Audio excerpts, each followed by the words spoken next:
சென்னை கண்ணகி நகரில் காவலர்களை தாக்கிய கஞ்சா வியாபாரிகள் 3 கைது செய்யப்பட்டிருக்கின்றனர். அண்மை செய்தியாக பார்க்கிறோம். கூடுதல் விவரங்களோடு செய்தியாளர் வினோத் கண்ணன் இணைகிறார். வினோத் கண்ணன், விவரங்கள்.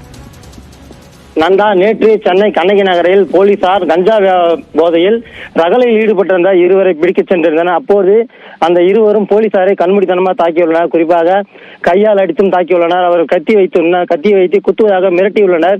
அதே போல் அவரை போலீசாரை தாக்கும் போது அங்கிருந்த பொதுமக்களையும் கஞ்சா போதையில் இருந்தவர் தாக்கியுள்ளனர். இதனால் இரு இளைஞர்கள் படுகாயமடைந்து மருத்துவமனைக்கு சென்று சிகிச்சை பெற்றனர். அதைத் தொடர்ந்து அந்த பகுதியில் போலீசாரை கஞ்சா போதையில் இருந்தவர்கள் தாக்கிய சம்பவம் பெரும் பரபரப்பை ஏற்படுத்தியது. அதைத் தொடர்ந்து கஞ்சா போதையில் ஈடுபட்ட முக்கிய குற்றவாளியான ஏற்கனவே சரித்திர பதிவேடு குற்றவாளியான உமாபதி என்பவர் தலைமறைவாக உள்ளார். அவரை தேடும் பணியில் போலீசார் தீவிரமாக ஈடுபட்டு வந்துள்ளனர். அதேபோல் அவருடன் இருந்த ராகுல், சந்தோஷ், பிரேம் ஆகிய 3 பேரையும் கைது செய்து தற்போது காவல் நிலையத்தில் வைத்து விசாரணை மேற்கொண்டு வருகின்றனர். நன்றி வினோத், விரிவான விவரங்களுக்கு.